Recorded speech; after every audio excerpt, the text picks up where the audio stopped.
We thought the worst was behind us. We thought that after all the outrage, national media... Police are investigating claims of animal abuse at an abattoir in Warwickshire. And the place shutting down, that justice is finally happening. But what we uncovered next will shock you even more. Shocking, upsetting, vile, evil. This was just some of the public outrage we saw after our viral investigation into a Halal Slaughterhouse in Ali was released in March 2025. The Food Standards Agency, responsible for enforcing animal welfare laws at the time of slaughter, has a CEO, this person. And on the day of our release, they shocked everyone when she was said to have told an MP that our covertly obtained footage was inadmissible in a prosecution. Unfortunately, the footage captured covertly is not admissible in legal proceedings and therefore is unable to support a prosecution. A claim the police themselves later contradicted by requesting the footage itself as evidence. But then why would the FSA's leadership be actively avoiding a prosecution in this case? Could it be because an investigation would uncover further how such egregious abuse was able to happen in the first place, with the FSA's CCTV running in their own offices on site? So post our release, the FSA then claimed that they'd increased their official presence on site, suspended certain abattoir staff and put in more welfare protections. Eventually, after backlash, the FSA did revoke their license, but then gave them a full week to keep killing. So this was an entire week of allowing a slaughterhouse currently under investigation by authorities to continue to operate even after horrifying animal cruelty was already uncovered there. That decision is on them. Because the FSA obviously can't be trusted to enforce correctly, in the final week of them being open, we returned to the abattoir to set up a hidden camera for 2 more days of filming, including on their last day open, to see the truth for ourselves. But before we go ahead with the findings, let's take another look at the owner and self-appointed animal welfare officer and his very interesting comments, which featured in the independent newspaper post-expose. I was shocked and so upset. It's really, really annoying. What happened is completely unacceptable. You were shocked? Why? Didn't you tell me in so many words that you yourself review all the cameras and nothing ever happened without you knowing? Inside the slaughterhouse, you're saying there's CCTV, and who monitors them? I do. You monitor them? Yes. So if anything's going wrong, that's on you? Yes.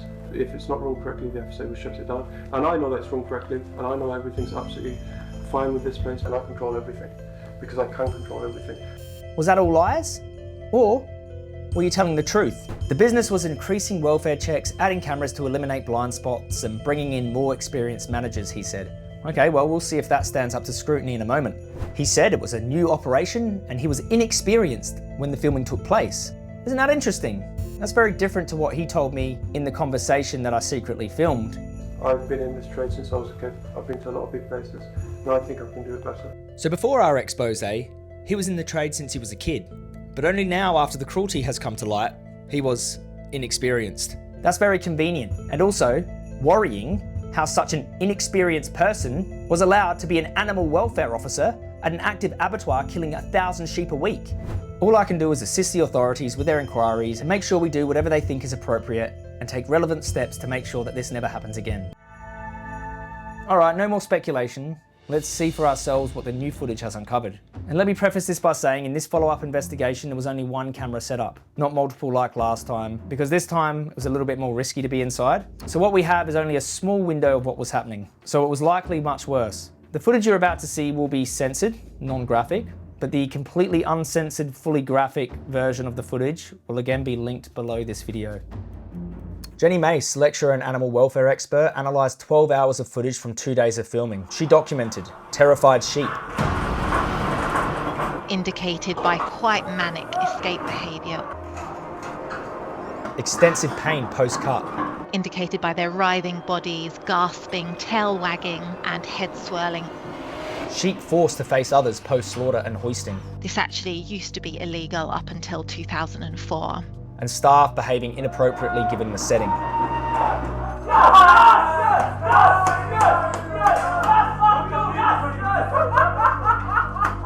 Rough handling, most commonly grabbing of sheep awaiting slaughter by the neck.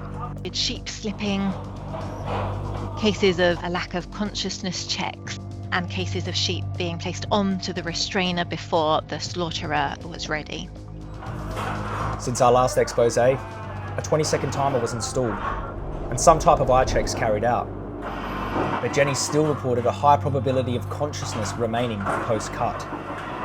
This is for several factors, including the sheer extent of movement present in the sheep. The European Food Safety Authority outlines overall how an unconscious sheep's body should be limp and floppy, not writhing and kicking manically with attempted head lifts, as is commonplace in the footage.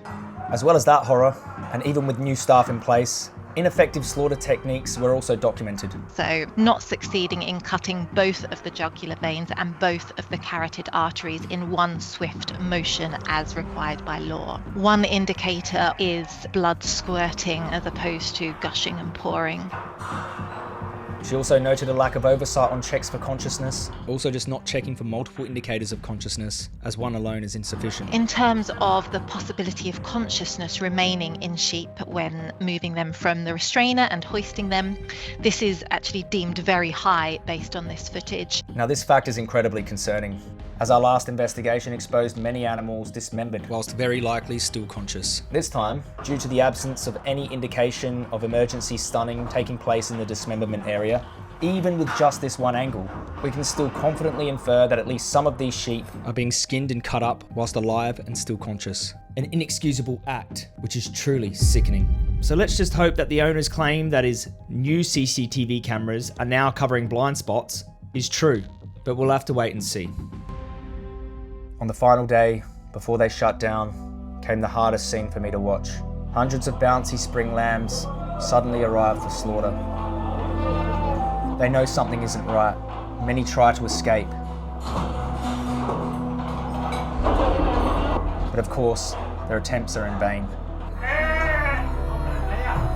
And if it couldn't get any worse, we then witnessed multiple tiny lambs falling through the restraints, having their neck cut open, and then slowly suffering to death on the floor in a pool of blood from the sheep before them. Innocent, helpless, and forgotten. So an ineffective restraint for all the sheep present. There were 3 cases of this among the section of footage that comprised lamb slaughter. So this suggests that this is happening quite regularly for the lambs. There's literally no excuse for this, as it comes after we already exposed their last restraint, and the reality is opposed to their inadequate claims of them improving restraining equipment and, quote, introducing more experienced management to ensure that our animal welfare policy is always adhered to. Well, what exact policy are they all adhering to in this footage?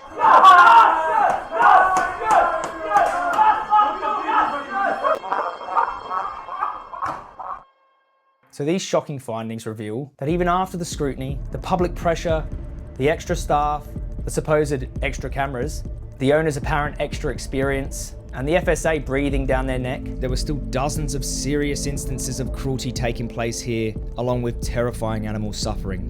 Which raises the question, can any slaughterhouse in the country ever be policed correctly by the FSA? Or is the whole system broken? What kind of system lets this happen right under their noses, even after a national scandal?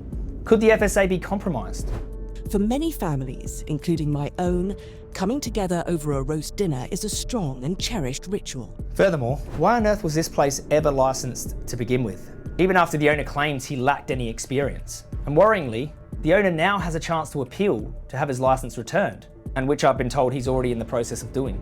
He even reportedly joined as a member of AIMS, a meat lobby group who fight for the interests of their members and often challenges the FSA on their decisions. Concerning that AIMS would accept this man as a member after the horrific animal suffering that we uncovered at his facility, especially considering the concerning fact that many of the AIMS staff are ex-FSA staff. You know, this entire scandal was bigger than just one small slaughterhouse in Old Arley. This is just a small sample of the much bigger problem of large-scale systemic oversight and a system incapable of enforcing the animal welfare laws that the public expect to be upheld. The Animal Welfare Act 2006 and the WATOC guidelines are only as strong as their enforcement. And judging on cases like this one, along with only 1% of farm violations ever being prosecuted, the UK animal welfare laws are not currently worth the paper they're written on. What I'm calling for?